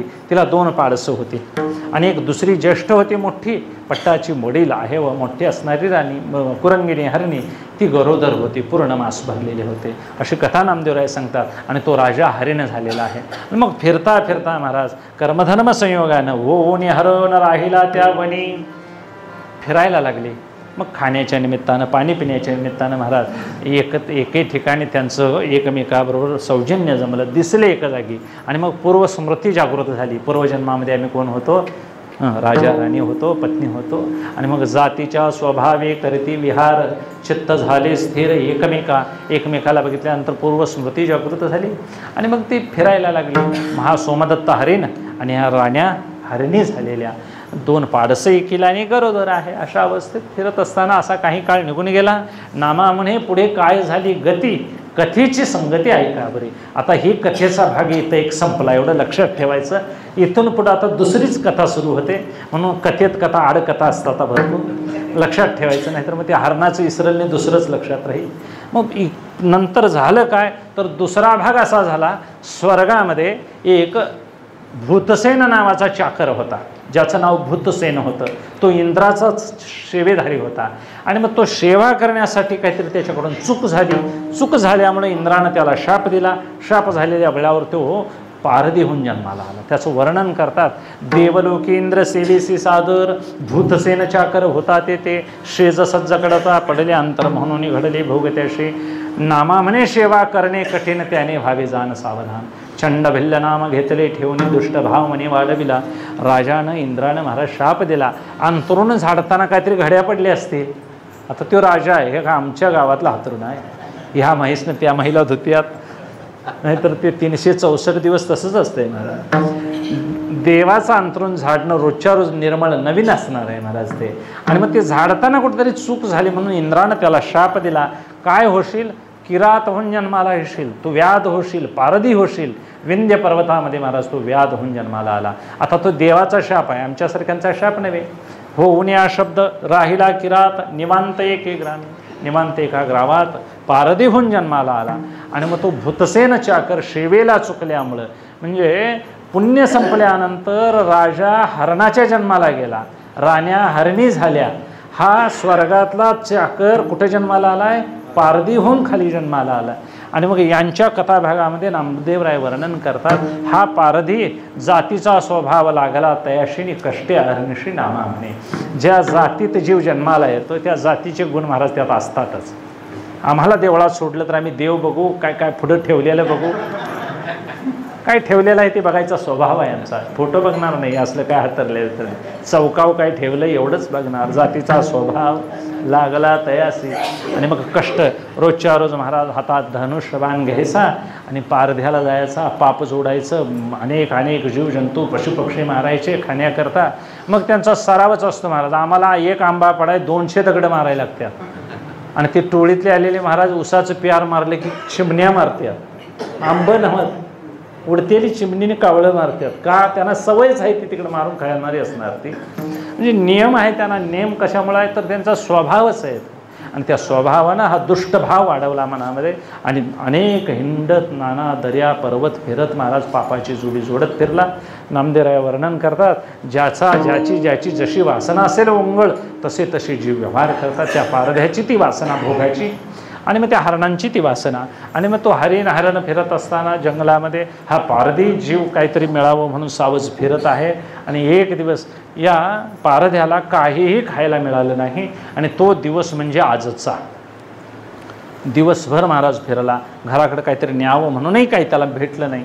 आणि मग शेवटी घराकडे जायचं तर आता जंगलात आलो आहे, संध्याकाळ झालेली आहे, आता मार्ग दिसत नाही. जंगल म्हणजे आमचं असं वड्याकाठनं झाडं आहेत अशी नव्हे. दिवसा ज्या जंगलामध्ये सूर्याचं किरण जमिनी उपडत नाही, दिवसा अंधार असणारं जंगल रात्रीला कसं असेल? वाट गावल जायला वस्तीच राहायचं. पण तो पारधी असल्यामुळे भीती नव्हती त्याला. त्यानं महाराज झाडावर बसून आता रात्र काढण्यापेक्षा कुठंतरी फिरूया, काय भेटतंय काय. चिंताज्वरे पार तापले शरीर, चिंतेनं शरीर तापलं. घरात मुलं बाळं क्षुधेनं भुकेलेली असतील, माझ्याही पोटात काय नाही, तेव्हा आता काय करावं अशा चिंतेत असताना काय प्रारब्धाची वेळ आली पहा. त्यावेळी फिरता फिरता एका डोंगराच्या पायथ्याला त्याला नामा म्हणे तेव्हा देखे सरोवर मग काहीसा विचार करू लागे. त्याला एक सरोवर दिसलं, तलाव दिसलं. आणि मग त्या तलावाच्या काठाला आल्यानंतर महाराज त्याला कल्पना सुचली, आता काहीतरी पाणी पिण्याकरता उद्या सकाळी इथं काहीतरी एखादं सावज येईल. त्यामुळं आता आपण इथं काय करूया, भोवताली जाळे घालीने टेपाटे. तिथे एक जाळं मारतो आणि एखादा आला हरिण वगैरे तर त्यात गुंतून गावल आपल्याला. या निमित्तानं महाराज तो जाळं मारतो आणि तिथे एक मोठं झाड असतं, त्या झाडावर तो चढून बसायला जातो. नामदेवराय वर्णन करतात, ते एक बिल्ब वृक्ष महाथोर वेधोनियावरी बैसला असे. ज्या झाडावर चढून बसला ते झाड महाराज बेलाचं होतं. आणि ज्या दगडावर पाय ठेवून तो वर चढला तो दगड नसून खाली शिवाची काय होती? पिंडी होती. चोरे पिंडी दिला पाव त्या पूजने धाय देव. भगवान शंकराला आनंद वाटला, या जंगलात मला कुणी आतापर्यंत माझं अंग दाबलं नाही, आज कुणीतरी मोठ्यानं पाय दाबले म्हणा. देव भोळा आहे हे सांगायचं आहे मला. याचा अर्थ घरात लाता मारा असं त्याचा अर्थ नव्हे, तर लाता मारून एकमेकाला खेळण्यात अर्थ नाही. महादेवाच्या पिंडीवर पाय दिल्यानंतर देवाला आनंद झाला. आणि मग देवानं महाराज याला सुखी करायचं ठरवल्यानंतर मग काय सांगता. आणि मग वर गेल्यानंतर याची भावना काय आहे की मला या दाट झाडपाल्यात बसून मला सावज टिपायचं आहे, जाळं लावलेलं आहे, मी दिसलो नसलो पाहिजे, बाणही येणारा दिसला नसला पाहिजे. कारण ही जंगलातली पशुपक्षी आहेत, ते काय गावठी पाळलेला पशुपक्षी नव्हे. ते तीक्ष्ण असतात, त्यांना वास येतो, कळतं, त्यांची शक्ती चांगली असते. आणि मग तो हरिण येईल म्हणून तो अगदी न बोलता काही न करता आता मग आपल्याला सावज दिसावत सरोवराच्या काठाचं तटाकाचं म्हणून तो डोळ्याला दिसण्यासारखा जागा करायला लागला. मग जागा करायचं झालं तर पाला तोडायला पाहिजे का नको? म्हणून डोळ्या आड आली म्हणून या तोडी अंतर्यावडी आमिषाची. डोळ्याच्या आड येणारी पानं तोडत तोडत तोडत ती तोडलेली सगळी बेलाची पानं कुठं पडायला लागली हो? त्या पिंडीवर पडायला लागल्या. ते एक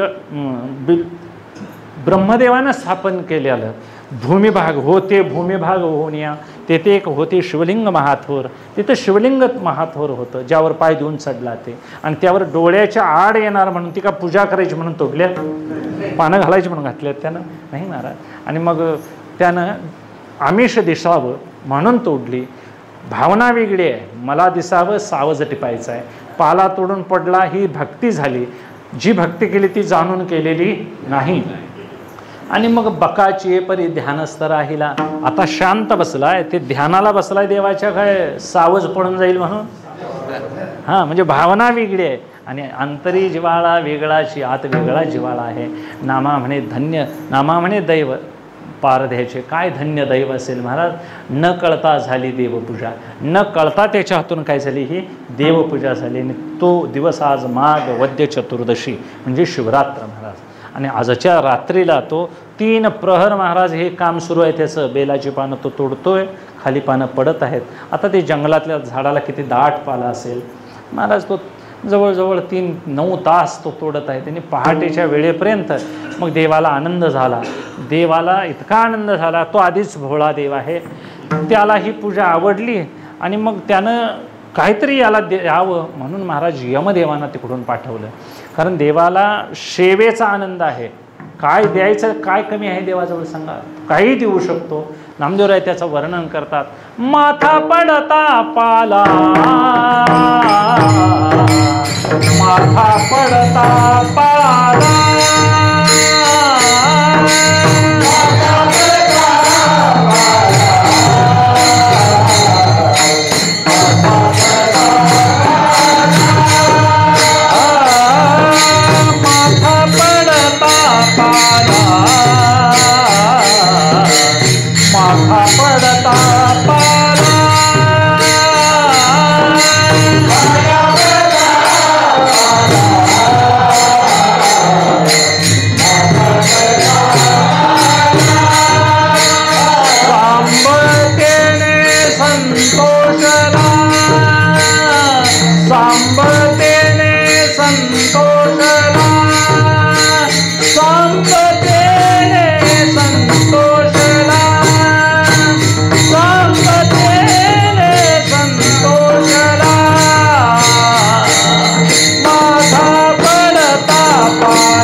माथा पडता पाला. बरं, बेलाची पानं असं म्हटलं का पाला म्हटलंय? मग पाला टाकून कुठं देवाची पूजा होती? मग काय बी बिनून आणून टाकून होईल पूजा? नाही सांगणार. ठीक आहे, शेरडासारखा देव आहे. पाला पडला याचा अर्थ काय? देवाला पाला म्हणून जरी तुम्ही वाहिलं, भावनेनं वाहिलेलं महाराज, जर आता त्याची विचार नामदेवराय वर्णन करतात की होता प्राचीनाचा ठेवा बहुदुर्लभ मानवा. काय त्याचं, काय भक्तीचा जिव्हाळा, काय त्याच्या अंगी कळा. बहु केले दुष्ट कर्म, शेकी झाला तोच धर्म. नामा म्हणे भोळादेव सांगा याचा हाची भाव. की त्या पारध्यानं कुठं पूजा अर्चा केली, ते का आंघोळ करून भस्म लावून आलता? काही नाही केलेलं. पण शेवटी दुष्टकर्म केली असली तरी त्याच्या हातून रात्रीला काय झालं, पिंडीवर पाय दिल्यामुळे देवाला आनंद झाला. त्याच्या डोक्यावर पानं टाकली म्हणून फारच आनंद झाला. आणि ह्या आनंदानं देव महाराज आपलं ऋण फेडण्यासाठी यमदेवाला पाठवून दिलं. इतुकियासाठी बहु तुष्टला धृजटी. आणि मग धाडी येले यमाला सुखी कराया तयाला. माग अपेक्षित काय पाहिजे ते मागितलं त्याला देऊन ये म्हणून भगवंतानी यमाला लावून दिलं. यम म्हणजे काय सामान्य नव्हे महाराज. आम्हाला न्यायला कोण लावून देतोय देव जाणे खरं. यम काय आम्ही बघितलेला? जी गेल्यात त्यांना यम दिसलाय असं मला तरी काय वाटत. यम हा महान भगवत भक्त आहे. 12 भागवत उत्तमामध्ये भीष्म, प्रल्हाद, नारद, प्रल्हाद, अंबरीश हे सगळ्यामध्ये जनक, वैयासिकी आणि यम हा 12वा भागवत उत्तम आहे. तो महान विष्णू भक्त आहे. आणि महाराज यम ज्याच्या दारात येतो, धाडी येले यमाला सुखी कराया तयाला. आणि मग त्याला पाठवलं काय काय वरदान तुला पाहिजे आहे ते माग. आणि मग जे जे याचके मागावे तेथे दातयाने द्यावे. काय मागितले म्हणे तेच नाम ऐका म्हणे. त्यानं काय मागितलं हे यमदेवाला सांगितताना नामदेवराय म्हणतात, ऐका त्यानं काय मागितलं. मला सांगा, आमच्यासमोर देव आला तर आम्ही काय मागू? आमची जी बुद्धी आहे तेच मागू, याच्या पलीकडे काय मागणार? तसं त्या यमानं विचारलं, येऊनिया यम ठाकला पुढारी, पाहे दुराचारी दुरुनिया, भांबावाला मनी कोण असे नेणे. भ्या वाटलं महाराज, कारण यमदारात आल्यावर कुणाला भ्या वाटणार नाही? तो का पाहुणा यांचा का सासरा? देव आला महाराज तर भिणार. यम आल्यानंतर भीती वाटली. आणि मग यम उभारल्यानंतर यमाला बघितल्यानंतर तो म्हणतो, तुम्ही यक्ष किन्नर नर कोण आहात? काय मला ओळखत नाही, मला तुमची भीती वाटते. आणि तुम्ही का आलाय? त्यावेळी यम जाणून या यम ठाकला पुढारी, मंजुळ वचने काय बोले. शिवरात्री आजी उपवास केला, शंकर तोष लाभेल वतळी, सर्व ही जीवांचा नियंता मी यम, इच्छित तो काम पूर्ण करू. तुला काय मागायचं आहे ते माग, असं म्हटल्यानंतर आनंद वाटला महाराज. आणि मग यमानं सांगितलं, भगवान शंकराने मला पाठवलंय. का पाठवलं ह्याला कळायला कारण नाही, कारण जे काय झालंय न कळता झाली देवपूजा. ती देवपूजा ह्याला माहिती नाही. देवाला आनंद झाला, देवानं तिसऱ्यालाच पाठवून दिलंय. यमाला सांगितलं याला काय इच्छा असेल ते माग. यमाला कळतंय यानं काहीतरी चांगलं मागावं, पण याची बुद्धी भ्रष्ट असल्यामुळं हे नको तेच मागणार. पण यमाला असं पाहिजे होतं की चांगलं काहीतरी मागशील, पण नियम आहे धर्मशास्त्राचा, जे जे याचके मागावे ते ते दातयाने द्यावे. महाराज दूध मागत असलं पाहुणा तर त्याला चहा द्यायचा नाही, दूधच द्यायचं. महाग पडलं जरा पाणी घालायचं वाटीत, पण जे मागितलंय ते पाणीदार दूध द्यायचं. पाणी वाढवून म्हणे नाही, पाणीदार दूध द्यायचं, जरा साखरच टाकायची. म्हणजे जे मागितलंय ते देणं ही सेवा. नाहीतर त्याला आवडायचं नाही दूधने आम्ही चहा करून बसणार, काय उपयोग नाही. आपण आपल्याला जे मागतोय ते द्यायची तयारी असावी. यम अडचणीत पडला आणि यमाला असं वाटलं काहीतरी चांगलं अपेक्षित मागेल नाही. आणि मग त्यानं काय मागितलं, जोडून या हात वंदिला कृतांत, म्हणे माझा हे तै तुकाचे. हे कृतांता देवा, यमदेवा, मला एवढंच पाहिजे, सर्व सुखाहुनी हेची वाटे गोड, संसाराची ओढ मोडवे ना. मला सगळ्या सुखापेक्षा हेच असं पारधी करणं, काहीतरी शिकार करणं हेच बरं वाटतंय. यात मला एकच दान दे, मृग पक्षियाचे कळावे बोलणे, इतुके न आहे कार्यशुद्धी. एवढंच मला हरणाचं बोलणं कळावं. आता ह्या बोलण्यान कळून का उपयोग आहे सांगा? मला तुमच्या घरातलं कळावं गावात बसून. हे जर मी पांडुरंगाकडे म्हटलं माझं सळलं लागेल, भांडणाशिवाय काय आहे? ह्यानं मागितलं मृगपक्षियाचे कळावे बोलणे, इतकेन माझी कार्यशुद्धी. नामा म्हणे जया चित्ती जे वासना, जन्मकर्मे जाणार त्याची होती. जन्मकर्म महाराज ह्या वासनेनुसार होतात. तसं त्या पारध्याला असं वाटलं, तो चंडभिल्ल आहे, तो भूतसेन नावाचा चाकर, म्हणून कथा फार गुह्य नामदेवराया वर्णन करतात. त्याला अशी भावना का झाली तर तो स्वभाव आहे. आणि मग त्याला मृगपक्षाचं बोलणं कळावं. यमाने महाराज आशीर्वाद दिला आणि यम भगवंत निघून गेले. आणि मग ध्यास पारध्याला मृगाचाची. आता काय कोण सावज येतं याचीच वाट बघत बसला. आता यमही गेला, भगवान शंकराने कृपा केलेला यम निघून गेला. आता सावजांचा विचार, आता चिंता पोटाची. मला असं सांगा, देव समोर येऊन काय मागायचं ते माग म्हणून गेल्यावर पोटाची चिंता जाईल असं मागायला पाहिजे होतं काय? नको ते मागून आणि पोटाची चिंता राहिलीच. संसार राहायचा तसा राहिलाच त्याचा. आणि त्यानं मागितलंय काय? पक्ष्यांचं बोलणं कळावं. आणि मग महाराज पहाट झाली. ही शिवरात्र संपली आणि पहाट झाली. ही कथा पहाटेची आहे. सूर्योदय झाला, कारण हरणं काय रातची येणार नाही. रातचे आलं तर ह्याला दिसणार नाही. माणसाला रात्रीचं दिसत नाही, त्याला रात्रीचं दिसतं.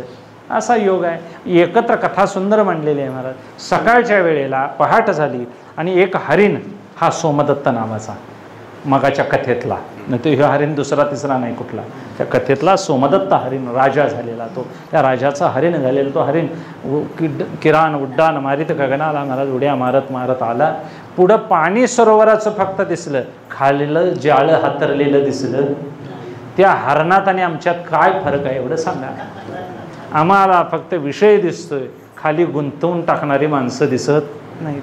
आणि मग त्या हरणाचा पाय एकदा त्या जाळ्यात पडल्यानंतर महाराज लोळे पृथ्वीवर एकसरा गरगरा लोळायला लागला. आणि मग आता आपण अडकून पडलो हे कळालं. पाणीही प्यायला भेटत नाही. आणि महाराज मग आता झुडपातून हालचाल झाली.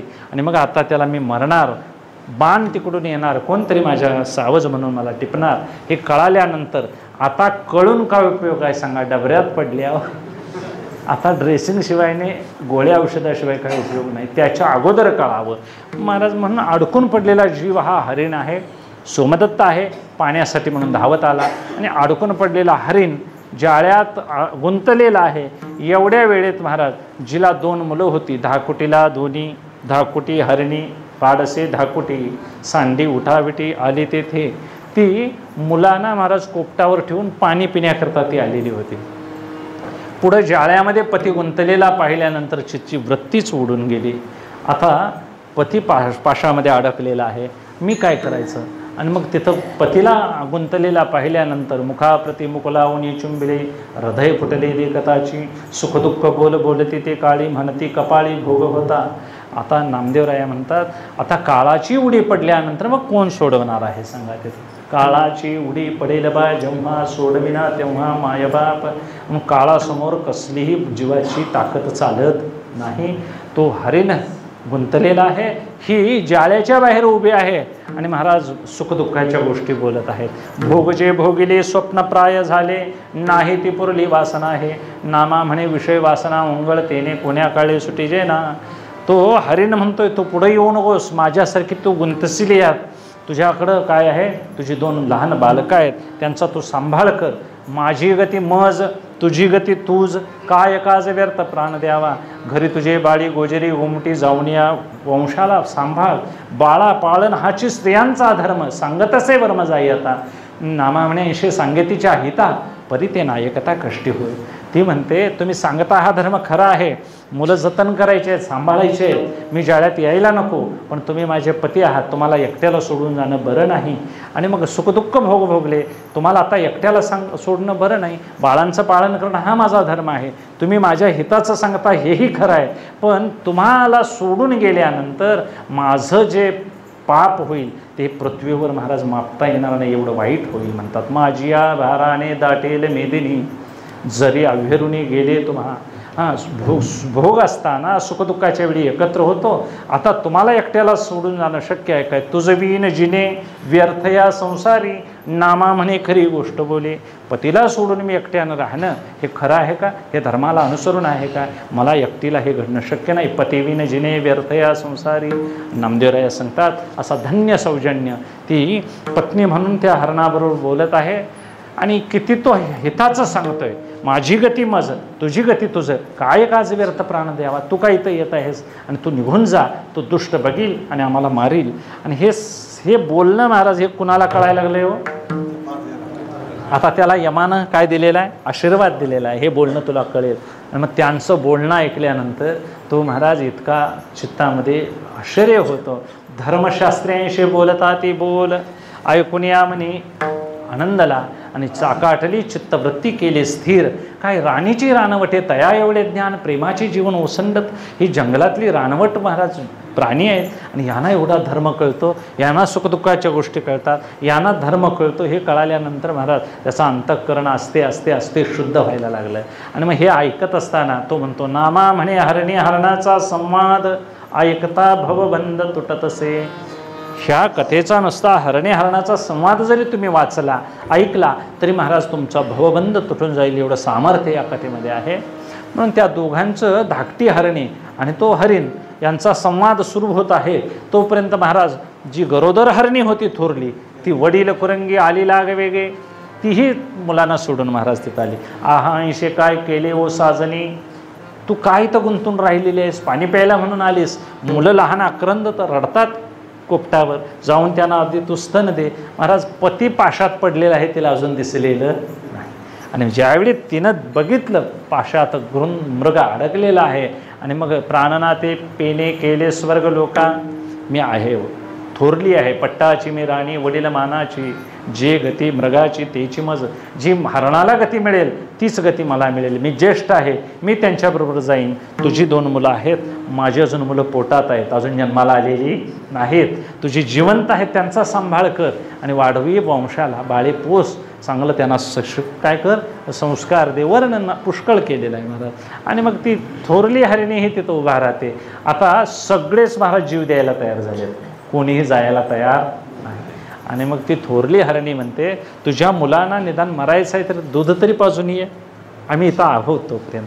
महाराज जी हरणाच्या भिल्लाच्या बाणाला भिणारे हरिण आता मरायला तयार झाल्यावर ती भीती कुठे गेली हो?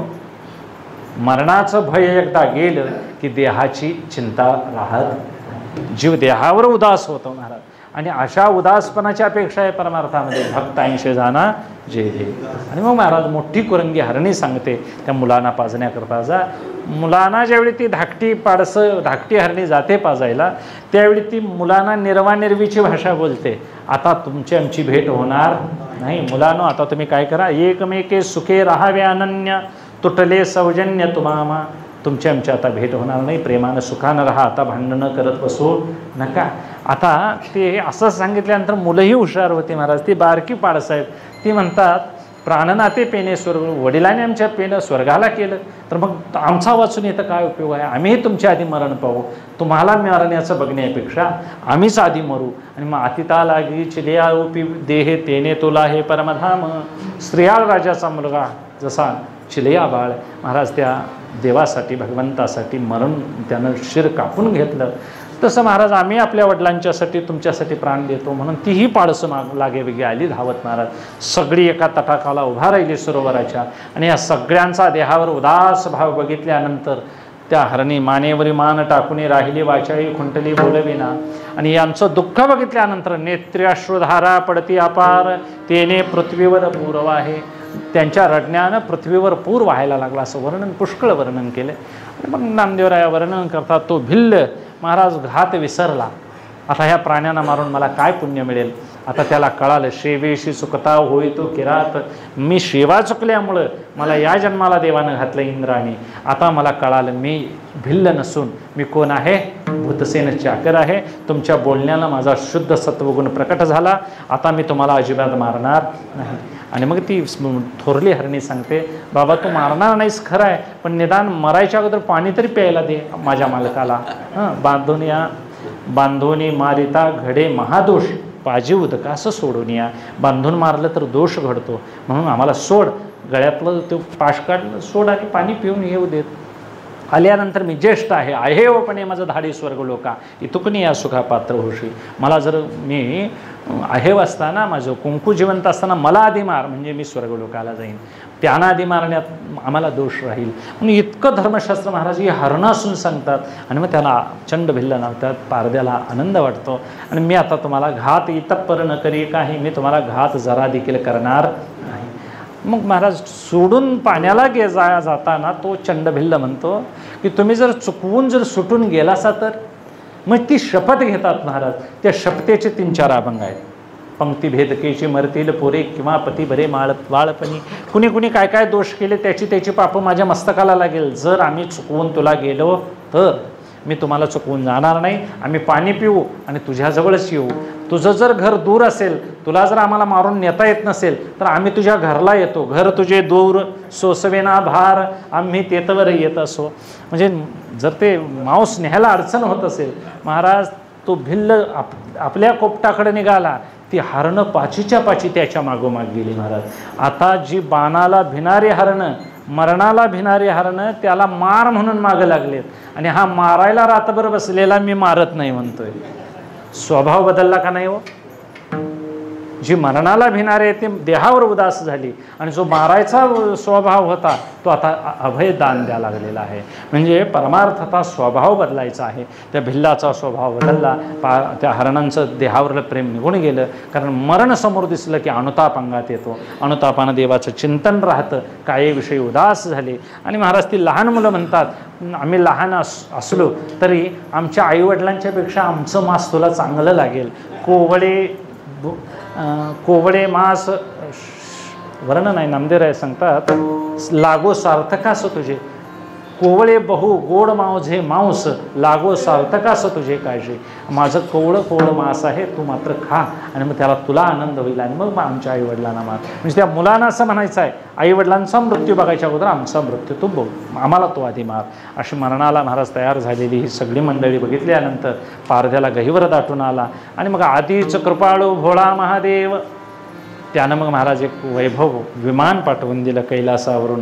आणि शिवदूत बैसलेले होते, त्यामध्ये गीत नृत्य होतं. या 5 हरणांचं महाराज या दिव्य देह झाले, त्या विमानात बसले आणि महाशिवरात्रीच्या या रात्रीला शिवदूताने त्या पारध्याला उपदेश केला, या पुढल्या शिवरात्रीला तुला कैलासाला नेतो, आजचं उपवास कर, पारणं कर, 1 वर्ष निराहा व्यवस्थित राहा, कुणाला त्रास देऊ नको, नामस्मरण करत राहा, प्रदोष व्रत आचरण कर, सोमवार धर, नित्यनेमानं असं आचरण चांगलं ठेवशील तर पुढल्या शिवरात्री नेऊ कैलासा, तुला पुढल्या शिवरात्रीला काय नेऊ, कैलासाला नेऊ असं वचन दिलं. आणि नामा म्हणे सत्व मोठे त्या 5 होते कैलाशीचे अधिकारी. कैलासालाही 5 जण निघून गेली. महाराज यांचं वर्णन करतात की आजही वस्ती चंद्रापाशी केली त्यांनी. हे 5 जण जे हरणं आहेत त्यांची एक महाराज चंद्रामध्ये तुम्हाला छोटं स्वरूप त्यांचं हरणाच्या निमित्तानं आजही दिसतं. वर्णन आहे, नामदेवराय वर्णन करतात. असा 5 हरणांना त्या निमित्तानं मोक्ष मिळाला. हे कथा लिंगपुराणातून नामदेवरायाने वर्णन केलेले आहे. लिंगपुराणे हा ऐकला इतिहास तोची तुम्हास निवेदिला, मुख्य हेची कथा शिवरात्रीची जाणा, कैलासीचा राणा तोष पावे. नामदेवरायांना धन्य धन्य वाटतं. ही कथा जे ऐकतील त्यांच्या पापांचा संहार होईल आणि विश्वंभर परमात्मा कृपा करील, सगळ्यांचं जीवन दुःखमुक्त होईल, आनंदरूप होईल. तोही पारधी महाराज 1 वर्ष उपवास राहून चिंतन केलं आणि पुढल्या कैलासाला, पुढल्या शिवरात्रीला तो कैलासाला झाला, मुक्त झाला. कैलासाशी नेला भिल्ल पानेडी बैसला, पाखाच्या फडतकारी उद्धरुणी नेली घारी, सोरे पिंडी दिला पाव त्या पूजने धाय देव. देव किती भोळा आहे नामदेवरायांनी वर्णन केलेलं आहे, तुकोबारायांनी वर्णन केलेलं आहे. एक घारी त्या पिंडीवर काहीतरी ठेवलेलं होतं, ते खाण्याकरता आली, घेऊन उचलून जाणार, त्या वाऱ्यानं महाराज पंखाच्या तिला काय झाला, देवाला गार वाटलं, मला कुणीतरी पंख्यानं वारा घातलाय म्हणून त्या घारीला महाराज त्या देवानं कोण तो कैलासाला नेलं. सोरानं पिंडी उपाय दिला, त्याला कैलासाला नेलं. आम्ही रात्रंदिवस भजन केल्यावर नेणार नाही आम्हाला, म्हणून आमची देखील पात्रता आम्ही ओळखायची. आम्ही काय त्या भिल्लासारखं वाईट वागणारे नाही, आम्ही वारकरी आहोत, अनुयायी आहोत, आम्ही महाराज मोक्षाचे अधिकारी आहोत. म्हणून पंढरीचे वारकरी ते अधिकारी मोक्षाचे. आमचा आनंद महाराज भगवान शंकर टाळकरेंच्या मागं स्वतः डोक्यावर पायाची धूळ पडावी म्हणून उभे असतात. चरणीचे रज वंदी शुळ पाणी, नाचती कीर्तनी त्यांच्या माथा. म्हणून टाळकऱ्यानं सहजासहजी टाळ सोडून कुठेही बाहेर जाऊ नाही, भगवान शंकर उभे असतात. त्यांना राग येतो महाराज, टाळ ठेवून महाराज पाणी प्यायला जाणं, टाळ ठेवून इतर कामाला जाणं, नाहीतर मग महाराज घ्यायचंच नाही, बसावं. हे असं रागानं सांगतोय असं नाही, आपली एक मर्यादा आहे ती ज्याचं त्यानं सांभाळलं की देवाचा उपमर्द होऊ नये. माणसानं काय माणसानं ढकलून परमार्थ केला तरी हरकत नाही, पण देवाला मात्र इथं आल्यानंतर भ्यावं का, देवाच्या शास्त्राच्या भीतीनं परमार्थ असावा. पापाला भिवून माणसानं सेवा करावी. नामदेवराय वर्णन करतात की देव भोळा आहे, निमित्ताची वाट बघतो. तुम्ही फक्त महाराज बेलाचं पान व्हायचा अवकाश, तुमच्या मनातली ती भावना पूर्ण करायची आजही त्याची तयारी आहे. म्हणून अशा कथा या पर्वकाळाच्या निमित्तानं वाचाव्यात, नामस्मरण करावं, शिवमहिम्न स्तोत्र वाचावं, दारिद्र्य दुःख दहन स्तोत्र, शिवस्तुती वाचावी, 12-द्वादश ज्योतिर्लिंगाचं वाचन करावं, 42व्या नित्यपाठाच्या वाचाव्यात, व्याधाचं चरित्र वाचावं, नाही जमलं तरी 11वा रुद्राध्याय वाचावा. हे नाही जरी घडलं तरी शिव शिव शिव शिव म्हणत बसायचं, शिव्यातीत बसायचं. शिव शिव म्हणाय का हरकत आहे महाराज, पण शिवसुद्धा म्हणायची एक जमात. महाराज एका म्हाताऱ्याला नातवाने औषध आणून दिलं, निदान मरता समय तरी शिव शिव शिव म्हणेल. आयुष्य त्याचं महाराज केव्हा देवाचं नाव तो घेत नव्हता, नास्तिक होता. शेवटी एका नातवानं प्रयोग केला, आज जा एकदा तरी शिव म्हणतोय का बघूया म्हणून जुंदळ्याचं पोतं महाराज कोपऱ्यानं फाडलं आणि त्याच्या पुढ्यातनं नेलं. ते सांडायला लागले, ते म्हातारं शिव तरी म्हणेल. पोतं दाबान घेऊन, आम्ही म्हणत नाही, दाबान घेऊन पोतं तरी शिव असं म्हणेल आणि एकदा तरी शिव याच्या मुखातून यावं म्हणून महाराज तो प्रयोग केला.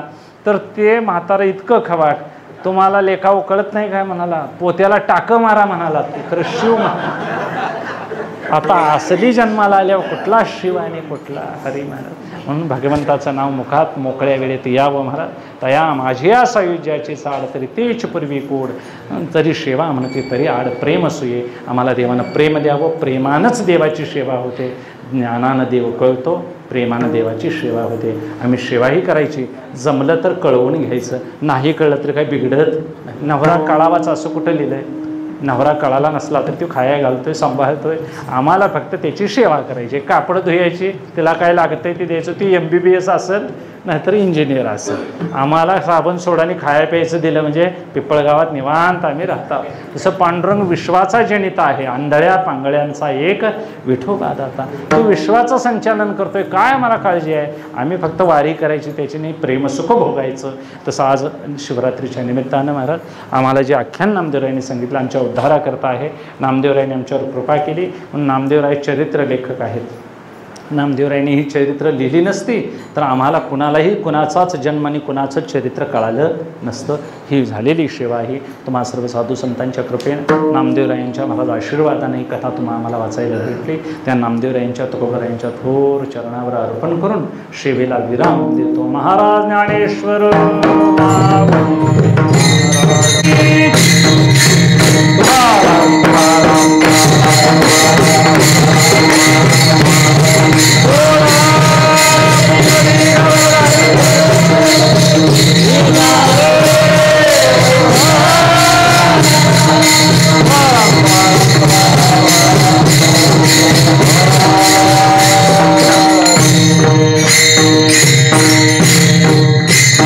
जय